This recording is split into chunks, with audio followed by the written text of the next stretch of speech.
De regreso con ustedes aquí en Control de Pensini por Globovisión. Bueno, tenemos un invitado de lujo. Él es historiador y escritor Rafael Arraiz Lucas. Rafael, gracias por estar con nosotros. No, con Buenas el tardes. mayor gusto, Pedro. Gracias. Bueno, todavía la gente regresando de vacaciones. Me da risa que todavía hay muchos radios y televisiones, no hay gente todavía hablando por ahí, pero agradezco a todos los que se han acercado todos estos días por el estudio. El profesor Rafael Arraiz Lucas escribió esta semana varios detalles simbólicos en la asunción del hemiciclo del Palacio Federal Legislativo, es decir, cuando se inauguró nuevamente la Asamblea, y son pequeñas simbologías que parecen superficiales, pero que dicen mucho, y me gustaría mucho que habláramos de eso en el programa. Fíjate, uno de ellos es, por ejemplo, el retrato del presidente. Ha sido toda una polémica quitar esa gigantografía del presidente, quitar la imagen del nuevo Bolívar, del Bolívar digital, por definirlo de alguna manera. Yo quería que tú nos hicieras una interpretación de lo que tú piensas de esto. A ver, bueno, a mí me sorprendió mucho el día de la instalación de la Asamblea, un día de una gran emoción para los venezolanos, porque estamos hablando de una fuerza política que alcanzó unos curules en la Asamblea contra viento y marea, en las peores condiciones, en las condiciones electorales más injustas y más adversas, y sin embargo obtuvo una victoria de esa magnitud. Cuando vemos en la televisión que en el hemiciclo no están las fotografías o las reproducciones de las obras del nuevo Bolívar y del expresidente Chávez, a mí me sorprendió mucho. Después aclaró el presidente de la Asamblea, Henry Ramos Alup, que cuando él llegó ya habían retirado esas fotos de allí. Lo que quiere decir que no fue él el que ordenó el retiro de las fotos del hemiciclo. Sorprendente, dice Henry Ramos, que esas fotos las retiraron antes y que él supone que ha debido ser el personal del Congreso, lo que también es simbólicamente muy importante. Esas fotos nunca han debido estar allí porque el poder legislativo es un poder colectivo por esencia, es el poder donde está la soberanía del pueblo expresada en sus diputados y es un poder por naturaleza colectivo. Ahí no puede individualizarse con las imágenes de ningún presidente de la República y ni siquiera del Libertador, porque el lugar para las imágenes del Libertador es en el Salón Elíptico o en otras áreas del Palacio Federal Legislativo donde siempre han estado las obras clásicas del Libertador. Me refiero al retrato de Martín Tovar y Tovar y me refiero también al retrato clásico de José Gil de Castro, el peruano, que el propio Bolívar expresó que él sentía que ese era el retrato que mejor lo representaba. ¿No? Creo que es un retrato de 1824 o 1825, en alguno de esos 2 años fue. De modo que cuando vi eso me pareció simbólicamente muy importante, ¿no? Y por eso lo señalé, ¿no? Entonces, según dice también el presidente de la Asamblea, y lo aclaró, y si quieren véanlo esta noche otra vez en la repetición de Vladimir a la 1, él le dice, bueno, yo no fue el que quité esos cuadros, cuando yo llegué ya estaban fuera, pero sí se ha desatado una gran polémica. Fíjate que los diputados del PSUV ya van con sus retratos. Yo sí creo que hay que respetar a todo el mundo con sus creencias y Sí, todo, claro, por y los nuevos y los supuesto. viejos, pero quería hacer la aclaratoria de qué significaba eso y académicamente. Fíjate que hace unos años también Arturo Uslar Pietri, quien fue muy cercano a ti y a ti te autorizó a escribir su biografía, lo vemos en esta imagen, quitando el retrato de Pérez Jiménez en su debido momento, un paralelismo que hay ahí. Muchos me preguntan que si ese es mi papá, le digo, ese no es mi papá, muchos me escribieron, pero para que sepan que no es. Cuéntanos de esta historia, por favor. Sí, él me la refiere en la entrevista que sostuvimos. Él salió de una prisión muy breve en los últimos días de enero, donde a esa prisión lo había destinado la dictadura de Pérez Jiménez, sale de la cárcel, se va directo a Miraflores, se encuentra con Larrazábal, con Wolfgang.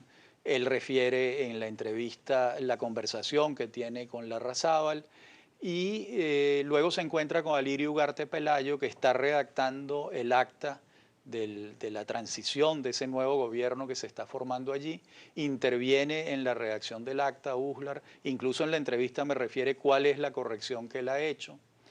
Y en ese momento en que están haciendo eso allí, él le pide un minuto a Ugarte Pelayo y le dice que va a retirar las obras de Pérez Jiménez de la oficina. Entiendo que esa es la oficina de decanes del Palacio de Miraflores y eso ha debido ser en la mañana del 24 de enero de 1958. Eso está todo referido en la entrevista. Ok.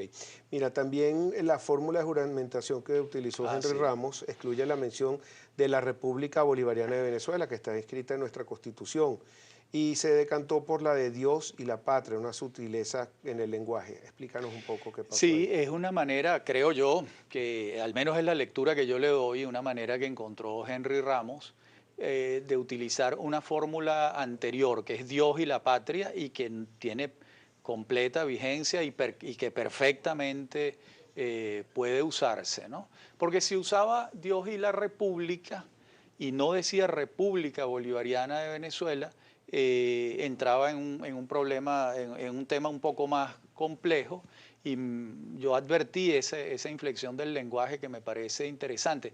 En el lenguaje y en los hechos y en las imágenes están encerrados miles de símbolos que uno a veces advierte y otras veces no se advierte claramente, ¿no? Pero que estamos tan polarizados, que tenemos tantos símbolos ahora, que vamos a vivir en Venezuela con 2 escudos, 2 nombres de la patria, 2 Bolívar, 2 caballos, 2 horarios. ¿Qué va a pasar? Bueno, los símbolos de la patria son unos solos, pues el escudo, la bandera nacional, las 7 estrellas que ahora son 8 y que debo decir que me parece correcto que sean 8. Porque esa estrella, ¿qué fue lo que reivindicó? La provincia de Guayana. Okay. Y Bolívar solicitó que esa estrella estuviese allí y no se le hizo caso. De modo que la estrella tiene pertinencia, es lógico que esté allí, al menos eso es lo que yo creo.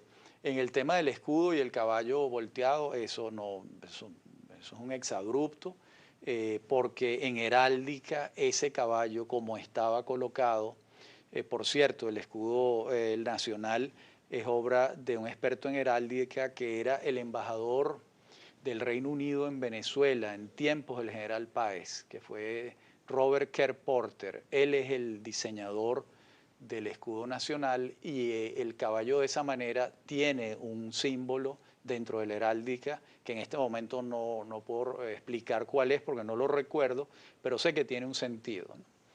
Y lo otro, y el himno nacional, que por supuesto, esos son los símbolos de la patria. El himno por lo menos no hay discusión en este momento. No, ninguna. Que los chavistas amen la memoria del presidente Chávez, están en todo su derecho.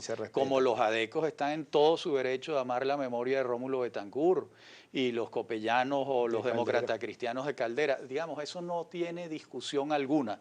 Lo que no puede hacerse es imponerle ese culto al resto de la nación. Eso no puede hacerse de ninguna manera y no puede hacerse dentro del hemiciclo del Palacio Federal Legislativo, porque ese es el sitio donde estamos todos, tirios y troyanos, porque la democracia y la república de lo que se trata es de que convivamos personas que no pensamos igual, en forma pacífica, pues. Hubo otro de los puntos que tú hiciste mención, y me acuerdo que Arturo Uslar Pietri decía, escribe menos, habla menos y te escucharán y te leerán más. Sí. Y ahí hiciste algo parecido que dice, bueno, los discursos que fueron no leídos y que fueron cortos fueron los mejores. Sí. Háblame un poco sobre eso. Sí, eso lo escribí pensando sobre todo en mis alumnos y además que es una reflexión que me viene con frecuencia. Los discursos, los grandes oradores no leen, los grandes oradores disertan y creo que eso fue lo que hizo Henry Ramos en su discurso, una ayuda a memoria y una disertación. No quiere decir que el discurso de Julio Borges, leído después, que lo leí después y me parece un discurso muy bueno, pero leer los discursos no tienen tanta fuerza. No se crea una conexión emotiva con la audiencia. Y el Congreso de Venezuela, la Asamblea Nacional Venezolana, ha tenido grandes oradores. Ahí disertaron como maestros, pues Andrés Eloy Blanco. En tiempos más recientes, los discursos de Teodoro Petkov embelezaban a la gente. Los discursos de Arturo Uslar en los años 60, los de Miguel Otero Silva en los años 60. En tiempos más recientes, los discursos de Moisés Moleiro.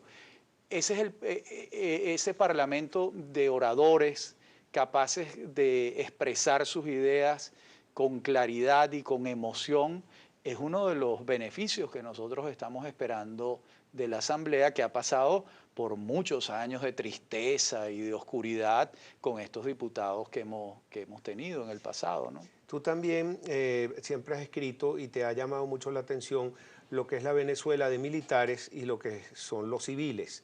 Y has escrito extensamente, has buscado personajes, cuáles se han Sí. destacado, pero Venezuela siempre va a tener como esa bota militar, esos próceres en su memoria. Esta es una nueva oportunidad que se abre para la civilidad. Por supuesto, y ese día de la instalación de la asamblea, yo en lo personal me emocioné mucho porque sentí que un giro en la democracia venezolana se estaba dando, que estábamos colocando el acento en la política, en la vuelta de la buena política y de los políticos profesionales, que esos son los que necesitamos.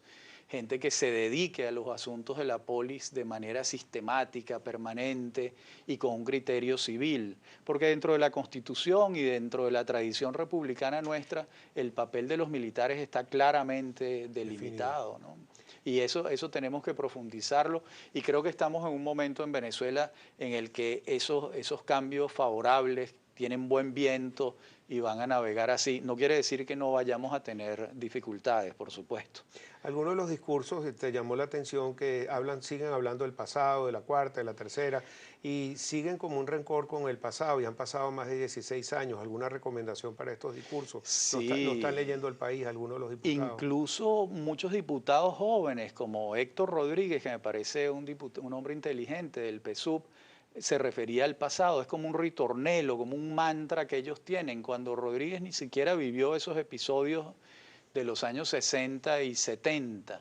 Hay un anclamiento del discurso por parte del PSUV y del gobierno en el pasado y bueno, yo lo que digo en el trabajo es que bienvenido ese anclamiento para la oposición, porque el gobierno le está haciendo un favor a la oposición. Mientras el país se cae a pedazos, el petróleo anda por $26, ellos están hablando de un pleito que tenían con fulano de tal en los años 60 y 70.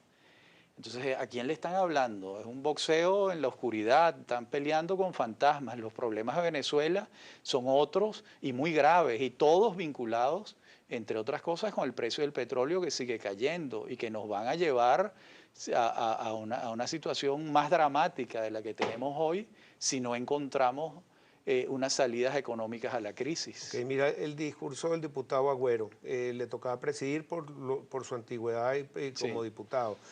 Tuvo muchas críticas, muchos piensan que no estaba en su mejor momento, otros dicen que bueno, que sí. ¿Cuál es tu opinión? Mi opinión es que no había opción, es decir, el reglamento dice que a quien le toca hacer ese papel de presidente accidental por unos cuantos minutos es al diputado más antiguo, más viejo.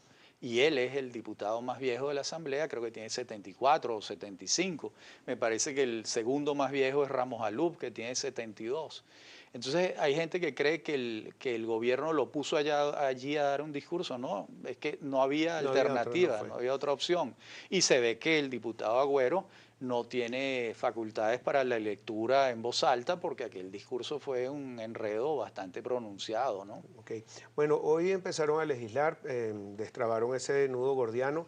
Creo que Afortunadamente. afortunadamente, porque a veces hay que pactar, hay que negociar, hasta Así. jugando póker o cualquier cosa. Esa es la política, Esa esa es es la la política. política y eso es lo que celebramos que haya regresado, la negociación, el diálogo, el pacto, para que el país siga avanzando en medio de sus dificultades. Y a corto plazo, ¿tú cómo ves? ¿Vamos a tener gobernabilidad? ¿Van a poder convivir los distintos poderes conjuntamente o vamos a tener a un Almagro interviniendo en Venezuela, No, pintando cartas? yo espero que puedan trabajar medianamente en paz el Poder Ejecutivo, el Poder Legislativo y el Judicial. En ese sentido, celebro la designación de Aristóbulo Istúriz como vicepresidente, porque Aristóbulo es un político que de larga trayectoria, que entiende que la política es el diálogo y la negociación y el comunicarse. En ese sentido, y disculpa que te quite un segundo, han habido momentos simbólicos también muy importantes.